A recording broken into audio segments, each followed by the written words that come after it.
తెలియని దాన్ని తెలుసుకోవటమే ఇక్కడ తెలియటం, అక్కడ తెలియని దాన్ని తెలుసుకోకపోవడం అద్భుతమైన విషయం. అది దీంతో సంబంధం లేకపోతే తనకు తాను ఎరుకలోకి వస్తుంది, దీంతో సంబంధం వస్తే తనకున్నది ఎరుకలోకి వస్తుంది. ఫలాపేక్ష. అందుకనే ఫలాన్ని కోరుకోకుండటం కాదు, ఫలం ఏమిటి కోరుకోవటం ఏమిటి అని తెలిసినప్పుడు మనసుకు వచ్చే ఆ ప్రశాంతత, ఆ నిశ్చలత తను పోగొట్టుకుంటుందని చేరిన తర్వాత, ఇంకా ఒకసారి అనుభవం అయిన తర్వాత, ఇంకా తెలిసిన దాని విషయంలో తెలియకపోవటానికి కారణం ఏమిటని తెలియకపోవటాన్ని పట్టుకోవాలి. తెలియటం అందుకని ముందేమో తెలుసుకోవటాన్ని పట్టుకుంటాం, తర్వాత తెలియకపోవటాన్ని అంతిమ సత్యం ఏం చెబుతుంది అంటే, నేను ఒకదాని వైపు చూస్తే మనసు ఉందంటారు, చూడకపోతే ఏమంటాం, ఒకళ్ళు తెలియకపోతే ఏమంటాం, మనసు లేనట్టేగా. మరి నిద్రలో మనసు ఉందా మీకు? లేదు. ఇప్పుడు మీకు అర్థమైన తర్వాత మనసు లేదు కదా, ఇప్పుడు ఏముంటుంది అక్కడ? నిద్రలో ఏ ఆనందాన్ని పొందారో ఆనందం మీకు ఈ క్షణమే ఇప్పుడే వస్తుంది. ఇది భగవాన్ చెప్పిన అద్భుతమైన సూటైన సులభమైన మార్గం. స్వామి నమస్తే. నమస్తే స్వామి. శ్రీ రమణ భగవాన్ వారి దగ్గరికి ఒక భక్తుడు వచ్చి అంటున్నాడు, నాకు అనుభవం తలలో కాకుండా రొమ్ము కుడివైపున అవుతుంది అని అన్నారు. రొమ్ముకి కుడివైపున అవుతుంది. మహర్షి అంటున్నారు, అవును అది అలాగే ఉండాలి, ఎందుకంటే అక్కడ హృదయం ఉంది కనుక. భక్తుడు అడుగుతున్నాడు, స్వామి మరి బయటికి చూడగానే అది మాయమైపోతుంది, ఏమి చేయటం అన్నారు. మహర్షి అంటున్నారు, దాన్ని గట్టిగా పట్టుకోవాలి అని అంటున్నారు. ఇంకొక భక్తుడు అన్నారు, స్వామి ఆవిడ అంటున్నారు, వారి నుండి వారి శక్తి తరంగాలు నన్ను గాఢంగా తాకుతున్నాయి, అందువల్ల హృదయ కేంద్రం చేరటం మునుపటి కంటే నాకు చాలా సులభం అవుతుంది అని అంటున్నారు. సో నా డౌట్ ఏంటంటే స్వామి, ఇది తత్వమేమో మొత్తం పూర్తిగా అభౌతికం అంటారు స్వామి. ఇది ఎక్కడ చూసినా భౌతికానికి లింక్ అవుతుంది, భౌతికానికి ఎక్కడ మళ్ళీ ఇంపార్టెన్స్ వస్తూనే ఉంది ఎక్కడో సార్. ఎట్లా ఈ భౌతికాన్ని అభౌతికాన్ని మనం ఏం చేస్తాం? ఓం శ్రీ శివానంద గురుభ్యో నమః. శ్రీ ఆంజనేయ పరబ్రహ్మణే నమః. ఆత్మబంధువులు ఆత్మస్వరూపులైన అందరికీ నమస్కారం. ఓం నమో భగవతే శ్రీ శివానందాయ. ఓం నమో భగవతే శ్రీ రమణాయ. భగవాన్ శ్రీ రమణ మహర్షులు వారి పాది పద్మాలకి ప్రణమిల్లుతూ వారు అనుగ్రహించే దాన్ని మనం విచారణ చేద్దాం. ఎవరో ప్రశ్న ఏమిటి అంటే, రొమ్ముకి కుడివైపు భాగంలో అనుభవం అవుతుంది నాకు, తలలో అవ్వట్లేదు, ఈ తలంలో అవుతుంది అని అంటున్నారు, హృదయంలో ఇక్కడ ఉంది అన్నట్టుగా ఫీల్ అవుతున్నారు. సత్యం ఎప్పుడు కూడా అట్లానే అవుతుంది. ప్రమాణం అంటే ఏదో శాస్త్ర ప్రమాణాలు ఉన్నాయి, తర్వాత అనుభవం పొందిన జ్ఞానులు కూడా ప్రమాణంగా చెప్పారు, నిరూపణ కింద భగవాన్ కూడా చెప్పారు. మరి అదే ఇంకొకటి చోట కనపడుతుంది, మనందరికీ ప్రమాణం అది కన్ఫర్మ్ చేసుకోండి అంతేగాని. ఈ హోమియోలో కూడా ఒక పద్ధతి ఉంది, ఒక సీజనల్గా వచ్చే జబ్బులు అట్లానే కొన్ని లక్షణాలు ఉంటాయి, ఇంకా దానికి ఒకటే మందు ఎవరికి వచ్చిన, సపోజ్ కలరా, డయేరియా, అట్లాంటివి. అట్లా ఏంటంటే ఒక సత్యం ఏదైనా అనుభవం, అది ఆధ్యాత్మికమో భౌతికమో ఏదైనా కానివ్వండి, ఆ ప్రమాణాన్ని అనుసరించి సత్యంగా అట్లనే అనుభవం అవుతుంది అది. ఇకపోతే మరి తలలో అవ్వట్లేదు అంటున్నారు. అసలు చిత్రం ఏమిటి అంటే,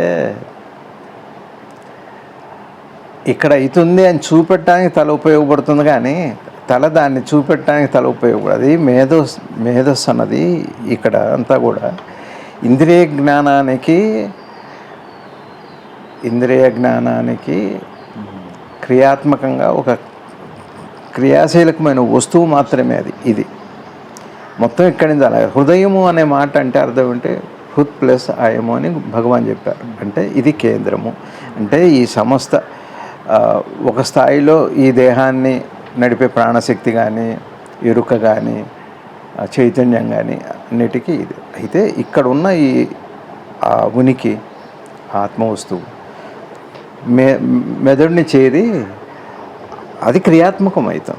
చైతన్యవంతం అవటం అంటే, చైతన్యవంతం అవటమేమో ఇక్కడి నుంచి ఇక్కడికి అవటం చైతన్యం.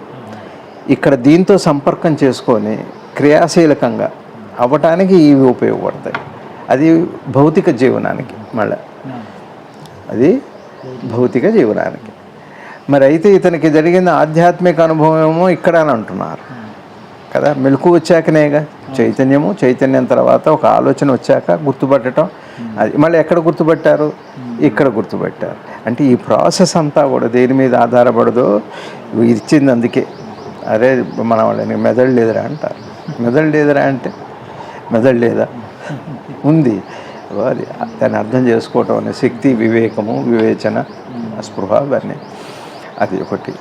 తర్వాత దీన్ని మహాశైలు ఎవరో పట్టుకున్నారు దాన్ని స్వామివారు, భగవాన్ రమణ మహర్షులు వారు దాన్ని ఆమోదముద్ర ఏమంటే సత్యమే, హృదయం కేంద్రం. అది ఇప్పుడు మన ఇంట్లో కరెంటు పోవచ్చు,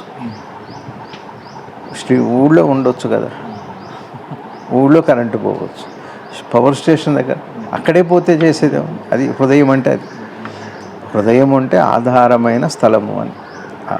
ఏది ఆధారంగా ఉందో, ఎక్కడి నుంచి అది కదులుతుందో దానికి ఆధారమని అన్నారు. అందుకనే భగవాన్ కూడా ఇంకోసారి మనం గుర్తు చేసుకోవడం తప్పు కాదు. జాగృతంలో మెదడులో ఆశ్రయించి, స్వప్నంలో కంఠంలో, సుషిప్తిలో హృదయంలో ఉంటుంది మనసు. ఇది ఎంత కలిపి మనసు అని పేరు. ఎప్పుడు అది చెప్పేటప్పుడు మనసు అని వాడుతున్నాం, అనుభవించేటప్పుడు మనసు అని పదం వాడం. దానికి అది హృదయస్థానంలోకి, మూలంలోకి వెళ్ళాక ఆ వస్తువు తానయ్యాక ఇంక మనసుతో, ఈ ఇంద్రియాలతో పని ఉండదు. దాన్ని తురియము అన్న. తురియము అంటే ఇంద్రియాతీతము, ఈ బుద్ధి, మనసు, అంతఃకరణకి అతీతమైన, అహంకారానికి అతీతమైన దానికి తురియమని పేరు. అంటే వీటితో ఏ వస్తువులు ఏవి అక్కర్లేదు. ఈ పనిముట్లతో దానికి ఏం పని లేదు. అది ఏ పనితో దాన్ని ముట్టుకోదు. అది ఇది పని ఉంటేనే ముట్టుకుంటాం. ఇప్పుడు వీరి ప్రశ్న ఏమిటంటే, ఇక్కడ ఉన్నట్టుగా అనుభవం అవుతుంది, మళ్ళీ జాగృతమై అంటే బయటికి చూడగానే మాయమవుతుంది. అంటే అర్థం ఏంటంటే, దీంతో సంబంధం ఉంటేనేమో మాయమైనట్టుగా ఉంటుంది, దీంతో సంబంధం ఉంటేనేమో అనుభవమైనట్టుగా ఉంటుంది. ఇదే మాయ అంటే. ఇక అక్కడే తమాషా. మీకు అంతే అర్థమైంది లేదు. ఈ చైతన్యవంతమై ఒక్కసారి దీంతో స్పర్శలోకి వస్తే దేహస్పృహ వస్తుంది. దేహాత్మ భావన, బాడీ కాన్షియస్ అంట. ఆ బాడీ కాన్షియస్ వచ్చినప్పుడు ఏమవుతుంది, ఈ హృదయ స్థానాన్ని మిస్ అవ్వం, కానీ పక్క నుంచి వెళ్తున్నట్టుగా అనిపిస్తుంది. మిస్ అయ్యేది. బైపాస్ రోడ్ అంటే ప్రయాణం ఆగిందనా, లేకపోతే ఊరిని మిస్ అయ్యామని, ఊరు పోయింది, ఎక్కడికి పోయింది, బైపాస్ అంతే. అది బైపాస్ అవుతుంది అంతే. కానీ ఈ సత్యం అర్థం చేసుకుంటే పాస్ అయిపోతాం. పాజ్ చేయటం కుదరదు. పాజింగ్ కానీ, అక్కడ లాసింగ్ కానీ, లూజింగ్ కానీ అట్లాంటివి ఏవి ఉండవు అక్కడ. ఇక్కడ ఈ అద్భుతమైన బోధలో ఏమిటంటే, దీనికి ఉన్న సంబంధము, దీనికి సంబంధం లేనప్పుడు ఎలా ఉంటుంది, దీంతో సంబంధం లేకపోతే తనకు తాను ఇరుకులోకి వస్తుంది, దీంతో సంబంధం వస్తే తనకున్నది ఇరుకులోకి వస్తుంది. అది అందుకని ఇక్కడ వీరి బాధ ఏమిటి అంటే, ఇది రాగానే అది పోతుంది అంటారు. మరి ఇక్కడ ఏం చేయాలి అంటే, భగవాన్ ఏమన్నారు, గట్టిగా పట్టుకోండి అంటే గట్టిగా పట్టుకోండి అంటే ఇంకా బాగా అర్థం చేసుకోండి. ఈ ప్రాసెస్ని బాగా అర్థం చేసుకోండి. ఇది వచ్చాక రవి గారు, తెలియటం అంటే ఏంటి, అసలు అనుభవం అంటే ఏంటి, తెలియటం అంటే ఏంటి, ఇది తెలియాలి మనకి. అనుభవానికి తెలియటానికి సంబంధం ఏంటి? ఉదాహరణకి మొట్టమొదటిసారి మీరు మైసూర్ పాక్ తింటున్నారు. అదే మీరు మైసూర్ పాకు తిన్న తర్వాత దాని రుచి, దాని ఆకారము, రూపం, అవి అన్నీ తెలుస్తాయి కదా. అనుభవమే కదా అంతా. అదే అవునా? తెలియటం అంటే అదేనా? అనుభవం అన్నా తెలియటం అన్నా ఒకటేనా?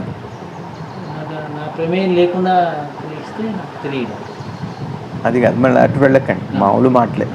తెలియటం అంటే ఇదేగా, అనుభవం తెలియటమే. అది కాదు. ఇక్కడ ఒకటి మళ్ళీ తెలియాలి. ఏమిటంటే, మైసూర్ పాక్ ఏమిటో తెలిసింది, దాని రుచి కూడా తెలిసింది. అయిందా? ఎందుకు? అనుభవించారు కాబట్టి. ఆ అనుభవించటం అనే ప్రక్రియ పూర్తయిపోయింది. ఇక తెలియటం అనే ప్రక్రియ మాత్రమే ఉంది. అది ఎట్లా ఉంటుంది ఏమిటి అనేది మీ హృదయంలో ఉంది. ఇది కదా మళ్ళీ మిమ్మల్ని తినాలనిపించుకోవటం చేయక. ఇంకా వివరంగా చూస్తే జ్ఞాపకం అందాక వెళ్ళి చూస్తే, ఓహో ఇది జ్ఞాపకం కదా, నిజంగా జ్ఞాపకం లేకపోతే ఇంత క్రియ ఉందా, మళ్ళీ అక్కడ దాకా. మరి జ్ఞాపకానికి కూడా ఎట్లా వచ్చింది, ఇక్కడి నుంచి దీంతో సంబంధం వచ్చాక జ్ఞాపకం వచ్చింది, లేకపోతే అది అట్లానే ఉంది. ఎందుకు అనుభవించాక హృదయంలో అనుభవించేటప్పుడు ఇది తెలియట్లేదు కదా, ఇది అనుభవించేటప్పుడు ఇది తెలియట్లే, ఇది అనుభవించేటప్పుడు ఇది తెలియకుండా పోలా. అది దాని తెలియటం అనే దాని స్పర్శ కొంత తగ్గింది, అందుకని కన్ఫ్యూజన్. ఇప్పుడు మనం ఏం చేయాలి? తెలియటం అనే ప్రక్రియను అర్థం చేసుకో, అనుభవం అయిపోయింది వారికి. ఇప్పుడు ఏం చేయాలి? ఈ అనుభవాన్ని అతను విచారణ చేయాలి. ఇప్పుడు అతని బాధ ఏంటి? ఇది వస్తే ఇది పోతుంది అన్నారు, మరి పోతుందా లేదా చూసుకోవద్దా? ఎందుకు పోయిందో కూడా చూసుకోవద్దా? దీంతో సంబంధం వచ్చినప్పుడు పోతుంది, సంబంధం లేనప్పుడు ఉంటూనే ఉంది అంటే అర్థం సంబంధం వచ్చినప్పుడు పోతుంది. ఇప్పుడు ప్రశ్న ఏమిటి? సంబంధం వచ్చినప్పుడు శాశ్వతంగా పోతుందా, తాత్కాలికంగా పోతుందా, అసలు తెలియకుండానే పోతుందా? ఇవన్నీ తెలియాలి. ఒకటి. రెండోది, ఎప్పుడైతే అతనికి హృదయంలో తను పూర్తిగా ఈ దేహం కానీ ఈ ప్రపంచం కానీ ఏమీ లేకుండా కేవలం తను తాను ఎరిగాడు ఆయన కదా, ఇది అనుభవం అయింది కదా, ఇక్కడ అనుభవం అయింది. ఇప్పుడు తెలిసిందే. ఈ తెలియటాన్ని ఇంకా బాగా అర్థం చేసుకోవటం, బాగా పట్టుకోవటం, ఈ రెంటి మధ్య ఉన్న భేదాన్ని, ఆ మధ్య విరామాన్ని బాగా అర్థం చేసుకుంటూ ఇంకా అర్థం చేసుకోవాలి. ఇప్పుడు కొంత తెలిసింది. హృదయస్థానం ముందు మనకి ఎక్కడుంది అనుకుంటున్నాం మనం అంతా? ఆలోచన కానీ తెలివి కానీ అంతా ఇక్కడని అంటున్నాం మామూలుగా, వ్యవహారిక సత్యం అది. అతను మరి ఏం సాధన చేశారో, ఆయనకి అనుభవం ఎక్కడైంది? హృదయంలో అయింది. ఇప్పుడు కొంత తెలిసింది, ఓహో ఇక్కడ కాదు ఇక్కడ. మళ్ళీ రెండో క్షణంలో ఏమైంది? ఇక్కడ ఇది నిజమే, ఇక్కడికి వచ్చిన తర్వాత ఇక్కడ లేదు అన్నది కూడా తెలిసింది, ఇక్కడ ఉంది అని తెలిసింది, కానీ ఇక్కడికి వచ్చినప్పుడు మాత్రం అది పోతుంది అని ఉంది. ఇప్పుడు మనకి ఏం తెలిసినాయి చెప్పండి? ఇక్కడ ఉన్నది అనేది అయితే తెలిసిపోయింది, ఇక్కడ లేదన్న విషయం తెలిసిపోయింది. రెండోది, ఇక్కడ ఉన్నది మిస్ అవుతున్నాను కదా ఎట్లా అని అంటున్నాను. ఇక్కడ ఉన్నది ఇది వారి ప్రశ్న. దానికి ఏమన్నారు భగవాను? బాగా పట్టుకో. ఇప్పుడు చూడండి, ఇప్పుడు ఏం చేయాలి మనం? ఎట్లా పట్టుకోవాలి దాన్ని? ఇది ఒక క్రియ, ఇక్కడ నిష్క్రియ. మీరు క్రియకి నిష్క్రియకి ఉన్న తేడాని చూడాలి కాదా? క్రియలో ఉన్నప్పుడు చైతన్యం ఎలా ఉంది, నిష్క్రియగా ఉన్నప్పుడు అంటే సింపుల్గా మీరు నిద్రపోతున్నప్పుడు మనసు ఎలా ఉంది, మేలుకున్నప్పుడు మనసు ఎలా ఉంది, ఇంతే. హృదయంలో ఉన్నప్పుడు అని చెప్పారుగా భగవానే, సుషుప్తులు ఇక్కడ ఉంటుందని. నిద్రపోతున్నప్పుడు మనసు ఎలా ఉంది, మేలుకున్నప్పుడు ఎలా ఉంది, మేలుకున్నప్పుడు ఇక్కడ ఉంది, నిద్రపోతున్నప్పుడు ఇక్కడ ఉంది. అంటే దీని అర్థం ఏంటి? తేలిక అర్థం చేసుకుంటే నిష్క్రియ అక్రియ. నిష్క్రియని క్రియని మీరు చూడట్లేదా? ఎట్లా చూస్తున్నారు చెప్పండి?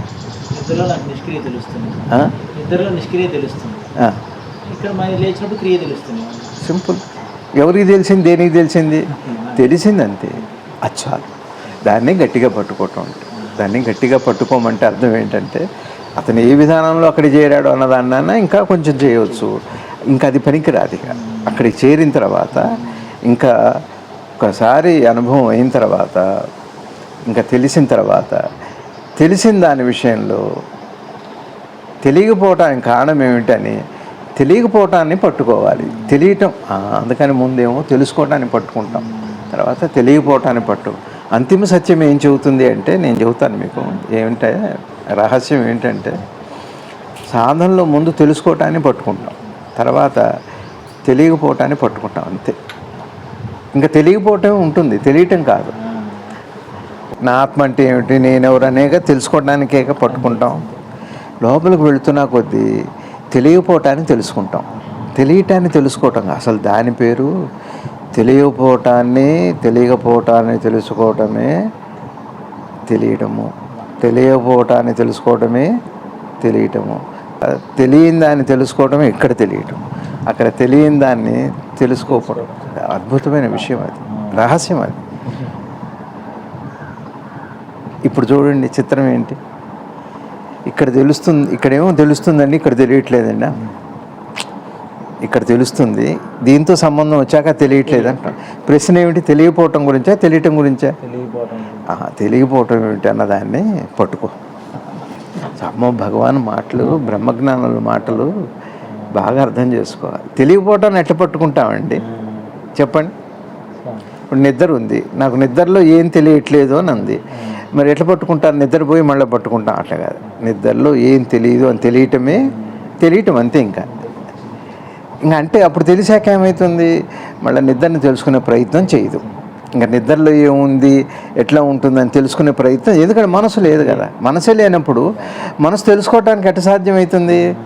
మనసును తెలుసుకోవటానికి కాదు, దాన్ని తెలుసుకోవటానికి కూడా మనసు ఉండాలి. మనసు తెలుసుకోవాలన్నా, మనసు మరో దాన్ని తెలుసుకోవాలన్నా, తన్ను కానీ మరో దాన్ని కానీ తెలుసుకోవాలంటే మనసు కంపల్సరీ. నిద్రలో మనసే లేదే, హృదయం దగ్గర మనసు లేదే. నీకు మనసు కావాలనుకున్నారా మీరు? మీకు మనసు కావాలా అంటే ఇక్కడికి రావాలి. ఇక్కడికి వస్తే ఈ మనసు దీనికి ఉపయోగపడుతుంది. ఇక్కడికి పోతే అక్కడ ఆ ఎరుకకి, ఆ అనుభవానికి మనసుతో పని లేదు. మనసు లేకుండానే గ్రహించబడి, ఇప్పుడు ఏది కావాలన్నా మనసు ఉండాలి. ఇక్కడ ఏది తెలియాలన్నా మనసు ఉండాలి. ఇక్కడ నీకు కావాల్సింది అట్లా కాదు. మనందరం కూడా ఎందుకు నిద్ర కోరుకుంటాను చెప్పండి? ఇన్ని బాధలు తెలియకుండా ఉండాలి. తెలియదు నిద్రలో, అదొక ఆనంద స్థితి. మరి ఎంజాయ్ చేస్తూనే ఉన్నాగా. తెలియటాన్ని ఎంత ఎంజాయ్ చేస్తామో, సినిమా చూస్తే ఆ కథ ఏంటో తెలుసుకోవాలి, ఆ నవల ఏంటో తెలుసుకోవాలి, ఆ క్షేత్రం ఏంటో చూడాలి, ఆ దేశం ఎలా ఉందో చూడాలి. ఇది తెలుసుకోవటానికి, అది ఆనందం. మీకు ఇక్కడ ఏం తెలియకపోవటాన్ని మీరు ఎంజాయ్ చేస్తున్నారే. కానీ ఇదే అందరూ ఇష్టపడేది ఇదే. సత్యం అంటే అది. అందరూ ఆ క్షణం కోసమే. ఒక్క క్షణమైనా నన్ను నేను తెలుసుకోకుండా, నన్ను నేను మర్చిపోతే ఆ క్షణం ఎంత బాగుంటుంది. అందుకని ఇప్పుడు నిద్రలో తెలియట్లేదు. నిద్రని పట్టుకోండి అని అంటే ఏం చేస్తారు చెప్పండి? ఇప్పుడు మీరు నిద్రలోకి వెళ్ళి పట్టుకోమని కాదని అర్థం. నిద్రలో ఏం తెలియదు అన్నప్పుడు ఇక దానివైపు మీ మనసు ప్రయత్నం చేయదు. అయిందా? అప్పుడేమవుతుంది? మనసుకి సెటిల్మెంట్ వచ్చేస్తుంది. దాని విషయంలో ఏమీ కదలిక ఉండదు. మనసుకు శాంతి వస్తుంది. మనసు కదలదుగా. అంటే మనసు ఉందా అక్కడ? అదృశ్యమైందా? మనసు ఉంది అని ఎప్పుడు అంటారు? ఒక దాని వైపు చూస్తే మనసు ఉందంటారు. చూడకపోతే ఏమంటాం? ఒకళ్ళు తెలియకపోతే ఏమంటాం? మనసు లేనట్టేగా. మరి నిద్రలో మనసు ఉందా మీకు? లేదు. ఇప్పుడు మీకు అర్థమైన తర్వాత మనసు లేదు కదా. మనసు లేదు కదా. ఇప్పుడు ఏముంటుంది అక్కడ? నిద్రలో ఏ ఆనందాన్ని పొందారో ఆనందం మీకు ఈ క్షణమే ఇప్పుడే వస్తుంది. ఇది భగవాన్ చెప్పిన అద్భుతమైన, సూటైన, సులభమైన మార్గం. మీకు అర్థమైందో అర్థం కాలేదు. ఒక విషయం తెలిసిన తర్వాత ఏమవుతుందంటే, ఏమీ తెలియనప్పుడు మనసు ఏ అనుభూతి పొందుతుందో, ఇప్పుడు కూడా ఈ మనసు సెటిల్ అయ్యి అర్థమయ్యి ఇంకా దానివైపు కదలకపోతే అక్కడ మనసు లేనట్టే, తానుగా ఉంటుంది. అప్పుడు తను ఏదైతే మనసు లేనప్పుడు పొందుతుందో, మనసు ఉండి కూడా అదే పొందుతుంది. అది దాని పేరే తురియము. ఇది భగవాన్ అద్భుతమైన ఇవాళది ఇది ఉపనిషత్తుకి అంతిమ వాక్యం. అందుకనే భగవద్గీతలో మొత్తాన్ని దీన్ని ఫలాపేక్ష. అందుకనే ఫలాన్ని కోరుకోకుండటం కాదు, ఫలం ఏమిటి, కోరుకోవటం ఏమిటి అని తెలిసినప్పుడు మనసుకు వచ్చే ఆ ప్రశాంతత, ఆ నిశ్చలత తను పోగొట్టుకుంటుందండి. ఒక మాట రవి గారు ఏదో సినిమాలో అంటారు కదా, మైండ్ బ్లాక్ అయింది అంటారు. మైండ్ బ్లాక్ అయింది. బ్లాంక్ అవటం కాదు, బ్లాక్ అయింది. బ్లాంక్ కూడా అవుతుంది. ఇప్పుడు మీరున్నారు ఏమిటో, మనసు ముద్దుబారినట్టు అయింది, మనసు స్తంభించినట్టు అయింది, అయోమయమైంది, ఇట్లాంటివి వాడుతుంటాం మనం. అప్పుడు ఏం జరిగిందో చూశారు ఎప్పుడన్నా? ఎవరన్నా చూడాలి. ఊరికే నా మనసు అయిపోయిందని అట్లా వదిలిపెట్టి మళ్ళీ ఉత్సాహంగా మళ్ళీ మరో పనిలో అది కాదండి. ఎందుకు అలా అయింది చూసుకోవద్దు మీరు. అప్పుడు ఏం జరిగింది? మనసు ముద్దుబారినప్పుడు ఏమైంది? వాడు మనసు ముద్దుబారిపోయిందంట, మనసు అయోమయంగా అయిపోయింది అంటారు. అప్పుడు ఏం జరిగింది ఆ మనసుకని చెప్పాలి మీరు, అది చూడాలి. అయోమయం చూడటం కాదు, మనసుకి ఏమైంది అయోమయం అంటే మనసులో ఏమైంది, ఆ క్రియ ఎలా ఉంది, దాని ప్రక్రియ ఎలా ఉంది, దాని స్పందన ఎలా ఉంది, దాని అనుభూతి ఎట్లా ఉంది, దాని అనుభవం ఎలా ఉంది, అట్లా మనసు వైపు చూడాలి. నిన్న ఎవరో ఒక పిల్లాడు అడుగుతాడు, నాకు బద్ధకం ఉంది, నాకు సంఘర్షణ ఉంది, అవేనే అడుగుతాడు ఒక పిల్లాడు నన్ను. నేను నాకు సంఘర్షణ ఉంది, నాకు భయం ఉంది, నాకు బాధ ఉంది అలా చెప్పుకున్నాను. మనసు ఏ సందర్భంలో భయపడుతుందో, ఏ సందర్భంలో సంఘర్షణ గురవుతుందో, ఏ మనసులో సందిగ్ధతకు గురవుతుందో మనసు వైపు చూసి మాట్లాడు, నీ వైపు చూసి మాట్లాడకు. నీ వైపు చూస్తే ఒకవేళ అది తెలుస్తుంది అంటే వద్దంటుంది. దాని లక్షణం మనసు ఎట్లా ఉంటుందంటే దాన్ని తాను ఛేదించుకొని బయటపడటానికి ఇష్టపడదు, వద్దంటుంది. ఇప్పుడు వద్దులేండి, నేను ఫలానా వాళ్ళ దగ్గరికి వెళ్తే మారతాను, నువ్వు ఆ క్షేత్రానికి వెళితే నీకున్న ఈ దురలవాట్లు పోతాయని అంటే పోవటానికి భయపడతాడు. ఎందుకు అంటే ఈ దురలవాట్లు పోతాయేమని. మీకు అర్థమైంది. అట్లానే మనసులో నా మనసు అని నాకున్న ఏ వికారాన్ని వైపు నేను నా అని చూశానంటే అది ఏం చేస్తుంది, ఒకవేళ మీరు ప్రయత్నం చేసినా అది ఏం చేస్తుంది, అన్నా అన్నది ఇప్పుడు వద్దులే అంటుంది, రేపు వద్దులే అంటుంది. అట్లా చూడమని చెప్పరు మన జ్ఞానులు. శ్రీ కృష్ణమూర్తి గారు కానీ భగవాన్ కానీ మన సద్గురు శివానంద గురు నేను తీసాయి నా విషయంలోనే. గురువుగారిని తో హైదరాబాద్ ఇక్కడ విజయవాడ నుంచి ఎక్కడి నుంచో తీసుకొస్తున్నా 118లో నందిగామ దగ్గరకు వచ్చాక నేనేం అడగలేదు, అది గురువు అంటే మరి నీకు విగ్రహాధన చేయాలా వద్దా అని ఉంది అంటే లోపల ఆ ఉనికిగా దాన్నే ఎంజాయ్ చేయటం.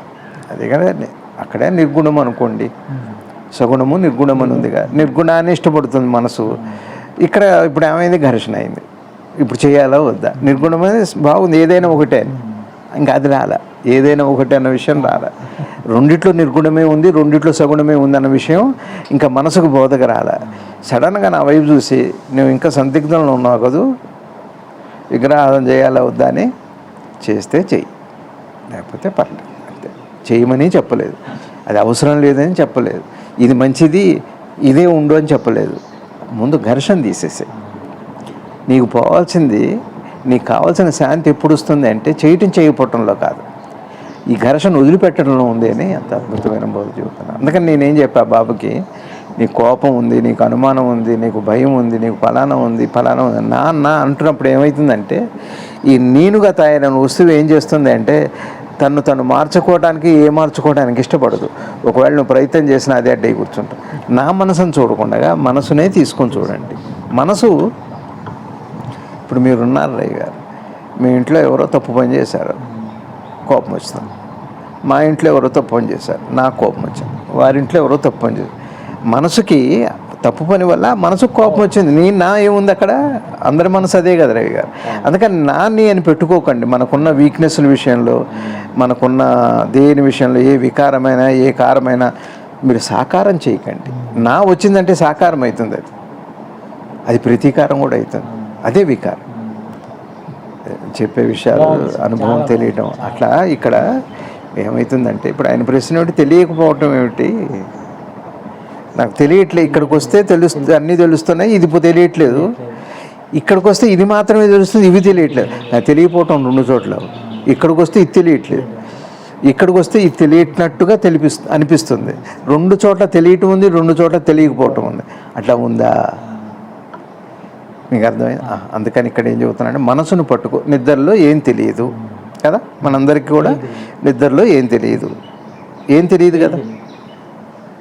బాగు ఇదేక పట్టుకోవటం అంటే, నిద్రని పట్టుకోవటం అంటే ఏంటి, ఊరిగా పట్టుకోపోవటం అంటే ఏంటో తెలుసా అండి? రోజు వేళటికి తింటాం, ఏదో పని చేసుకోవటం, మంచిగా నిద్రపోవటం, చక్కగా లేవటం, మళ్ళీ పనిలో ఉద్యుక్తుడు అయిపోయి ఏదో పని చేసుకో. అసలు నిద్ర ఏమిటి, దాని లక్షణం అది పట్టుకోపోవటం అంటే. నిద్ర పట్టుకోపోవటం అంటే నిద్ర అనే దాని ప్రక్రియని గమనించకపోవటం పేరే. కానీ పట్టుకోవటం అంటే ప్రక్రియని గమనించడం, పట్టుకోకపోవటం అంటే ప్రక్రియని గమనించకపోవటం, అంతకంటే ఏం లేదు. రవి గారు మీకు తెలియటం అంటే ఏంటో తెలుసా, తెలియపోవటం అంటే ఏంటో తెలుసా చెప్పండి. తెలియపోవటం అంటే ఏంటో చెప్పండి, మీకు తెలియంది ఏదైనా చెప్పండి. తెలియకపోవటం అనే లక్షణం ఎలా ఉంటుందో చెప్పండి, నాకు చెప్పండి సీత. అసలు తెలియకపోవటం అనే లక్షణం ఎలా ఉంటుంది? తెలియకపోవటం అన్న విషయం తెలుస్తూ ఉంటుందా? తెలియకపోవటం అంటే తెలియటం అనే విషయం తెలుస్తూ ఉంటుందా? తెలియటం అనే విషయం తెలుస్తూ ఉంటుందా? తెలుస్తూ ఉంటుంది, అదే తెలియటం అంటే. తెలుస్తున్న విషయం తెలియటం అంటే తెలియటం అని, అదే తెలియటం అంటే. దాన్నే పట్టుకోమంటారు కానీ అంత కన్ఫ్యూజన్ ఏమి ఒక్కర్లే. తెలుస్తుందన్న విషయం తెలియటం పేరే తెలియటం. తెలుస్తున్నది సరే, తెలియకపోవటం అన్న విషయం తెలియకపోవటం పేరే తెలియకపోవటం, అది నిద్రే. లాజిక్ అండి అది. మీకు నిద్రలో తెలియకపోవటం అన్న విషయం కూడా తెలియకపోవటం పేరే తెలియకపోవటం, కానీ నిద్ర తెలియకపోవటం కాదు అక్కడ. అది పెద్దలు చెప్పే జ్ఞానులు చెప్పే మాట సీతారాం నీకు అర్థమైందో లేదో మీకు తెలియడం లేదని కూడా తెలియడం లేదు నాకు. అది అంటే ఆలోచన లేకపోవటం అంటే అర్థం ఏంటంటే తెలియకపోతే తెలియట్లేదని, తెలిస్తే తెలుస్తూ ఉన్నది అన్న లక్షణానికి ఆలోచన అని పేరు. కానీ తెలియకపోతే తెలియట్లేదు అన్న విషయం కూడా తెలియకపోవటం పేరు. ఆ తెలియకపోవటం పేరే అది ఇప్పుడు పట్టుకుంటున్నాం మనం. దీన్ని పట్టుకోవటం అంటే భగవాన్ ఏమన్నారు, ఇక్కడికి వస్తే తెలుస్తుంది, ఇక్కడికి వస్తే ఇది తెలుస్తుంది, కానీ ఇది తెలియట్లేదు అంటే అది ఏమంటున్నారంటే ఈ రెంటికి కామన్గా తెలియటమో తెలియకపోవటం ఉంది కదా, దాన్ని చూడు, పట్టుకో, బాగా పట్టుకో. అది అంతేగాని అదొక సాధన కాదు, అదొక విధానం కాదు, అదొక మార్గం కాదు. జ్ఞానం ఎప్పుడు మార్గాలు చేస్తే ఎట్లండి? మార్గాలు చేస్తే వైవిధ్యం ఉంది. వైవిధ్యంలో ఒకటి సమర్థత ఉంది, అసమర్థత ఉంది, తెలివి ఉంది, తెలివి తక్కువతనం ఉంది.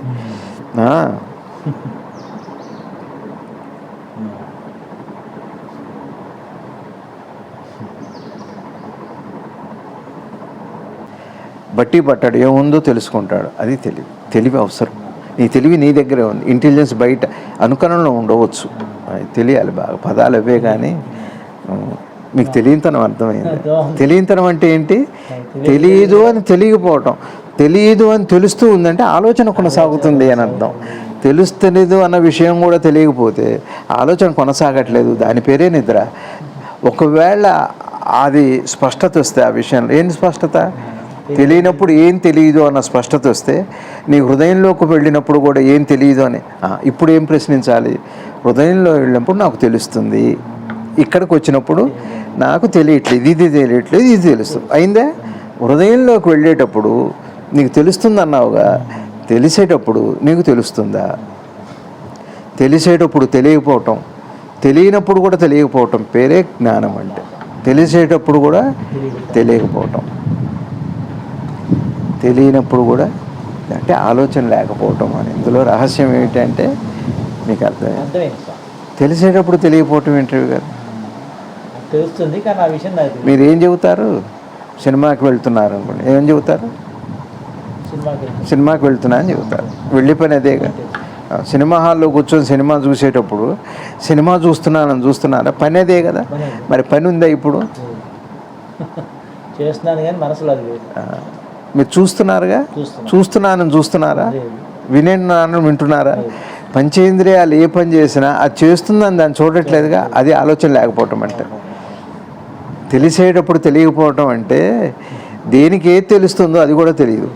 అండ్ ఉంటే ఆలోచనే.